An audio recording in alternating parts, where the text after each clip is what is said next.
Hey guys, it's Shane, and this is a video. I didn't think I had to make this soon, but this title is no clickbait. We're killing off the era. So today, this video is going to be a bit like our video we made about the Dart. So I'm going to tell a little bit about how the era came to be, why we're unfortunately having to kill it off, and trust me, it's not something I want to do, but we don't really have a choice. And we'll explain that whole story, explain what's happening to it, and we're also going to explain kind of what's next. So this will be a bit of a product highlight with an update and also a little bit of an in memoriam. But first, because we're killing off the era, I want to let you know that all era things are heavily discounted. Those are all final sale items. You can go to our website, check them out. And we're just going to keep those things on heavy discount until we have all the inventory gone. So that's going to be a total liquidation sale. Everything era related, that stands, base plates, razors, it's all going to go. So first, let's get into what's happening to Era. So I'm not going to make you wait till the end to find out why the Era is dying. The reality is that we didn't have a say in the matter. So I'm going to be careful with how I use my words here because my goal isn't to disparage anyone or create anything negative because I have nothing but respect for everyone involved in the Era project. And I've had a really great time doing the Era. So I don't want to make this negative. I'm not upset about it. This is just part of business. And this is part of the risk we take when we do something that is new and novel and technologically advanced and pushing the boundaries of what people have done before.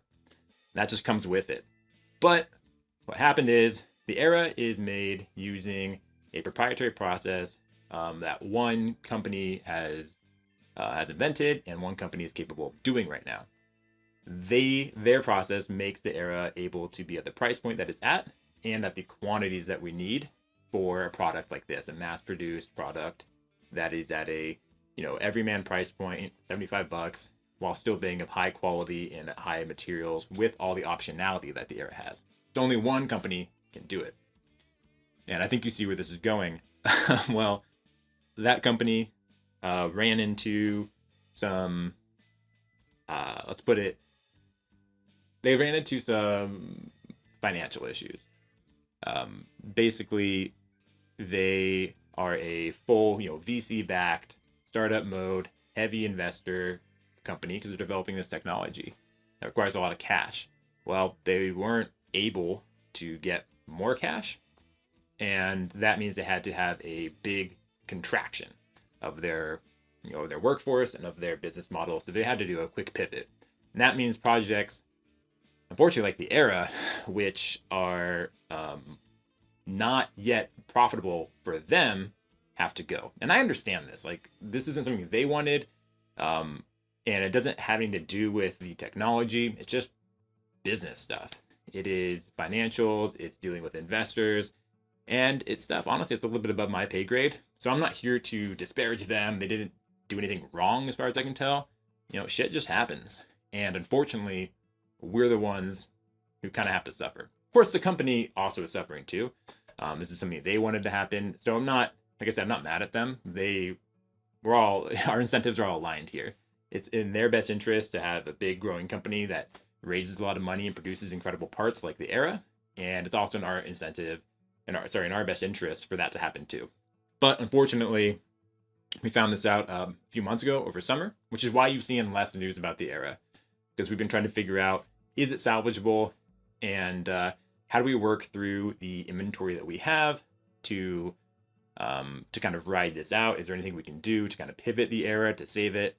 And after a few months, unfortunately, things just aren't working out, and that means we're not going to be able to make the Era.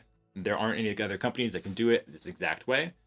So, it's possible that the Era name comes back or some parts of the design come back in the future, but the Era as we know it has to die. And man, that sucks. It really does. It's a bummer. This is a project that we spent 2 years developing, and it's only been on the market for about 1 year. And it was really only on the market for about 6 or 7 months before we learned that things weren't going well over there, and that we would have to either reduce our Era plan, jack up the price massively to make it more in the line of a machined razor. That's not something we're willing to do. And so it had a really short life. But now I'm going to go into kind of where it came from now that we know why it's dying. And to be clear here, we want to keep it. It's not because of lack of sales. The thing's selling great, or it was until we stopped promoting it, until we ran out of the most popular base plate options. It was really a huge seller for us. And we've invested a lot of time and money, and so is the company producing it. Like I said, it's just a bummer. It's a bummer all around, but I'm going to kind of go into where the era came from. We'll talk about that project, and we'll kind of tie it all together. And then we'll kind of jump into the razor a little bit on the tail end here.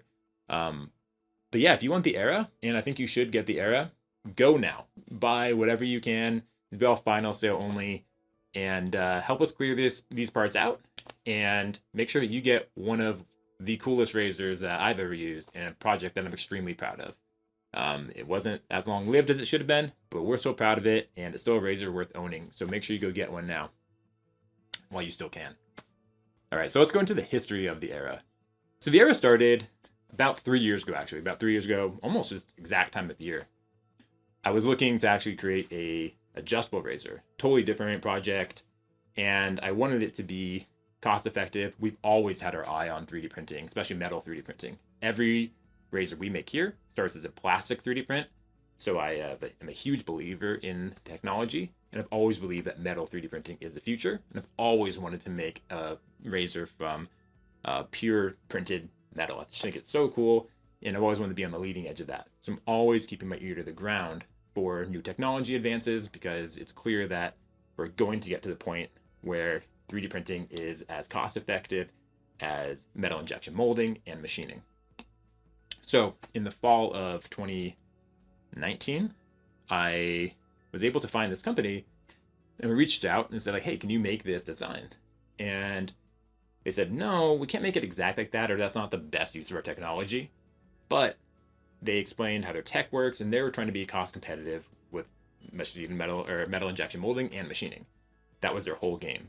Mass produce parts so that they can be cost competitive without the upfront cost of molding or expensive machines, and low per part pricing as well, with high accuracy and a kind of hybrid of machining and printing.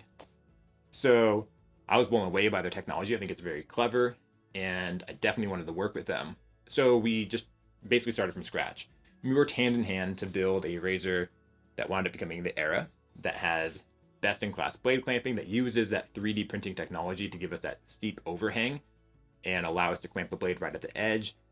That uses their ability to create mass number of parts, so we could have all these different base plates in a super versatile, adaptable razor.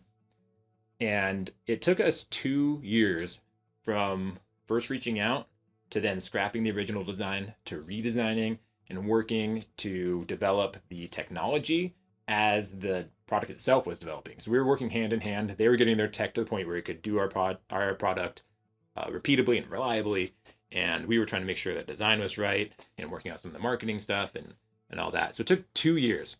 And we finally launched it's ridiculous how short this thing is, but we launched in I think January of this year, the beginning of 2022, and thing took off. It's been incredible. But I'll tell you the kind of like inside of baseball. The whole game here is that we have all 10 base plates, right? 5 levels, open comb, and safety bar each. 10 total. Now, we knew from the start that not every level would be equally popular. We knew that probably level 3, level 4 is going to be more popular. Safety bar is more popular than open comb. But we didn't know exactly how much. So the plan was, let's just start kind of heavy in all base plates, fill up our stocks so we have a warehouse full of parts, and then we can shift production over time. So we'll see, people really like level 3, level 4. We will now shift production away from level 1, level 2, which is less popular, and into those heavy popularity products. Well, we did that, but the problem is we didn't really have time, because the plug got pulled on us just in July.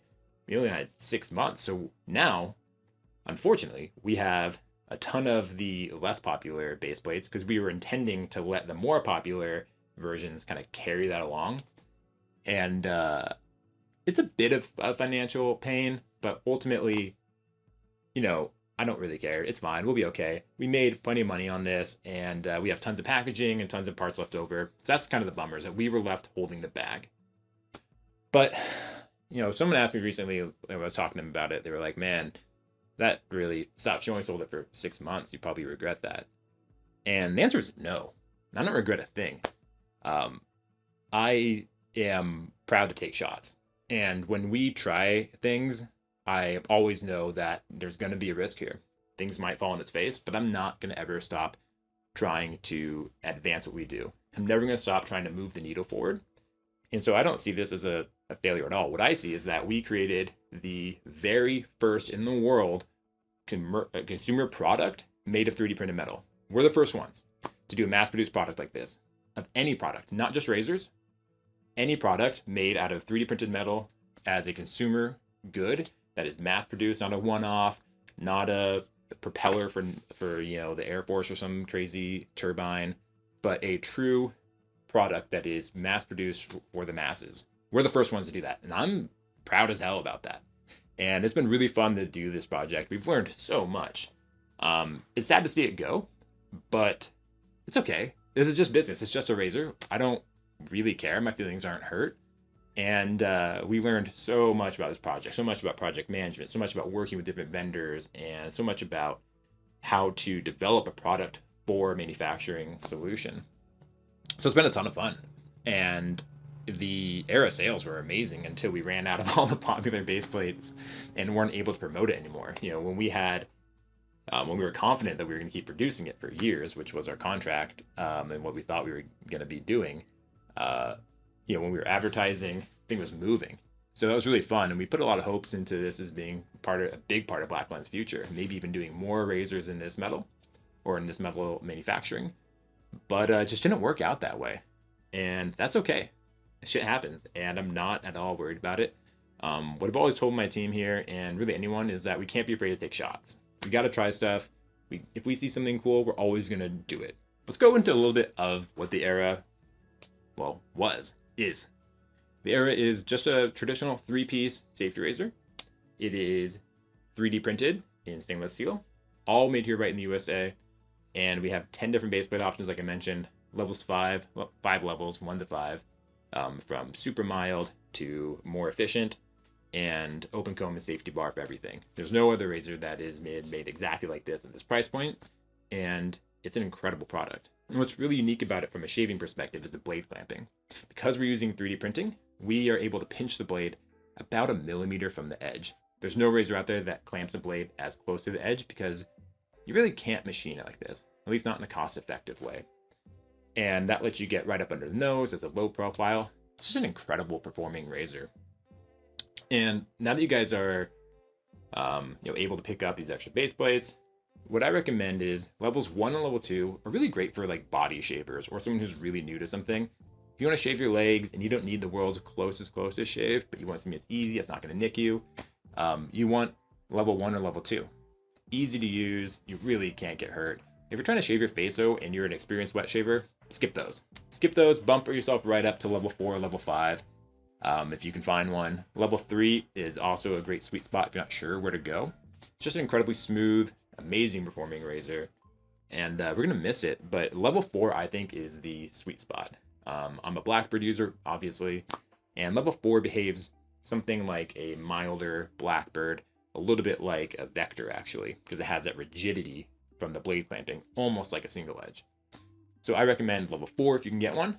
Level 5 is also not harsh, not overwhelming, so you're welcome to do that too. And I think you shouldn't be intimidated by it. Level 5 shouldn't scare you off. This isn't like a super aggressive R45. All levels of the Era are meant to be approachable for all users of every level of experience. So, guys, I hope this was informative. We'll be rolling out some new products here in the fall and into Q1 of next year that I think you're going to be really excited to see. So long to the Era, and we'll keep selling these while we have the parts. So help us get rid of them.